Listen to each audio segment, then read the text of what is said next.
Selamat malam semuanya. Persiapkan diri kalian karena ini di atas jam 9.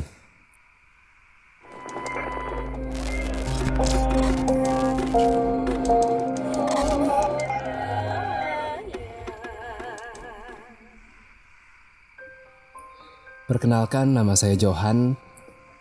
Di podcast sebelumnya saya sudah bercerita sedikit tentang pengalaman saya di workshop pemahat di Jepara. Cerita kali ini adalah lanjutannya. Hari pertama di rumah workshop itu masih membuat trauma. Hari ini sesuai rencana, kami akan pergi ke Pantai Kartini. Saya akhirnya bisa merasa sedikit tenang, karena akhirnya bisa pergi jauh dari rumah itu. Sesampainya kami di Pantai Kartini, kami pun menuju homestay yang sudah kami sewa untuk 2 hari ke depan. Tempatnya cukup nyaman, walaupun terlihat agak tua. Angin pantai membuat suasana hati menjadi sejuk. Kami akhirnya beristirahat dan mengeksplorasi tempat tersebut. Jadi homestay-nya itu cukup antik.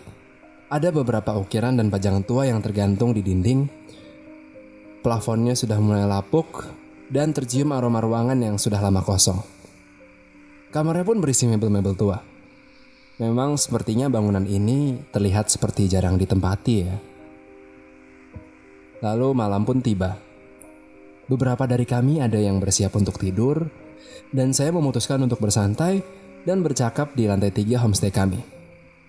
Tempatnya seperti balkon gitu, besar, dan ada pendopo atau balai-balai dengan udara dingin yang berhembus dari sisi pantai. Saya berbincang-bincang dengan 3 teman saya. Tidak lama setelah itu saya ingin ke kamar mandi untuk buang air kecil. Jadi di lantai 3 tidak ada kamar kecil, makanya saya harus turun ke lantai 2. Saya kemudian masuk kamar mandi dan semua aman-aman saja. Tapi saat saya keluar dari kamar mandi yang posisinya dekat dengan kamar teman saya melihat salah satu teman saya yang tadi masih sama saya di balkon, sekarang dia sudah tertidur di kamar dia. Saya bisa ngelihat dia karena jendelanya masih kebuka. Tapi dia ngebelakangi jendela, jadi saya hanya bisa ngelihat dia dari bagian belakang. Terus akhirnya saya panggil dia. "Oi, Van, kau udah tidur aja? Yuk naik lagi yuk." Tapi dia diam aja. Berulang kali saya manggil, tetap nggak ada respon. Dia tetap tertidur membelakangi saya. Dan pada akhirnya saya berkata, "Ya udah, gue tunggu di atas ya." Tapi tetap dia tidak bergerak sedikit pun. Saya akhirnya naik ke atas dengan perasaan yang mengganjal. Saat saya ke atas, ternyata Fanny masih di atas, menunggu saya.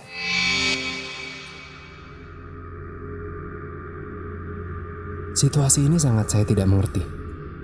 Saya sempat tertegun beberapa saat, mengingat bahwa dialah yang saya sapa di bawah. Apa itu bukan dia? Atau saya hanya lelah, sehingga saya berhalusinasi? Emang saya nggak ngelihat wajah wanita yang tadi tidur di kamar Fanny sih. Tapi kalau dilihat dari belakang, kayaknya itu bener dia kok. Saya terus berkata pada benak saya, "Ya Tuhan, jangan sampai lagi dong apa yang terjadi di workshop tuh sampai terbawa ke sini lagi gitu." Terus akhirnya hari mulai larut. Waktu sudah menunjukkan pukul 3 pagi. Kami berempat pun setuju untuk istirahat sebelum besok beraktivitas kembali. Akhirnya saya kembali ke kamar. Saya emang tidur sendiri, tapi karena kamar teman-teman tepat bersebelahan dengan kamar saya agak tenang. Saya kemudian mulai berbaring dan mencoba untuk tidur. Jujur susah, mengingat runtutan hal yang sudah terjadi dalam 2 hari ini. Tapi saya terus memaksakan. Lalu karena angin pantai yang sepoi-sepoi, suara ombak yang beraturan, akhirnya saya mengantuk. Baru ketika mata saya bisa mulai tertutup perlahan, Samar-samar di ujung mata kanan saya melihat seorang wanita.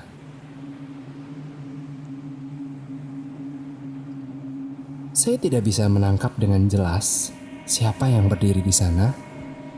Mungkin hanya teman saya yang ingin meminjam barang di kamar saya. Saya tidak begitu peduli karena sudah benar-benar mengantuk. Saya tetap coba memejamkan mata dan kemudian saya berguling ke kanan dengan mata sayup. Tiba-tiba terdengar suara nafas.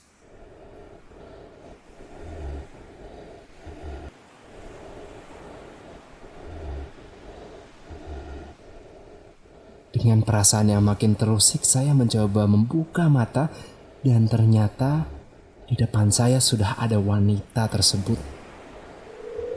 Dengan wajah yang pucat, penuh luka, mata hitamnya dengan tatapan yang kosong melihat ke arah saya dan wanita itu mengeluarkan suara yang sulit dilupakan.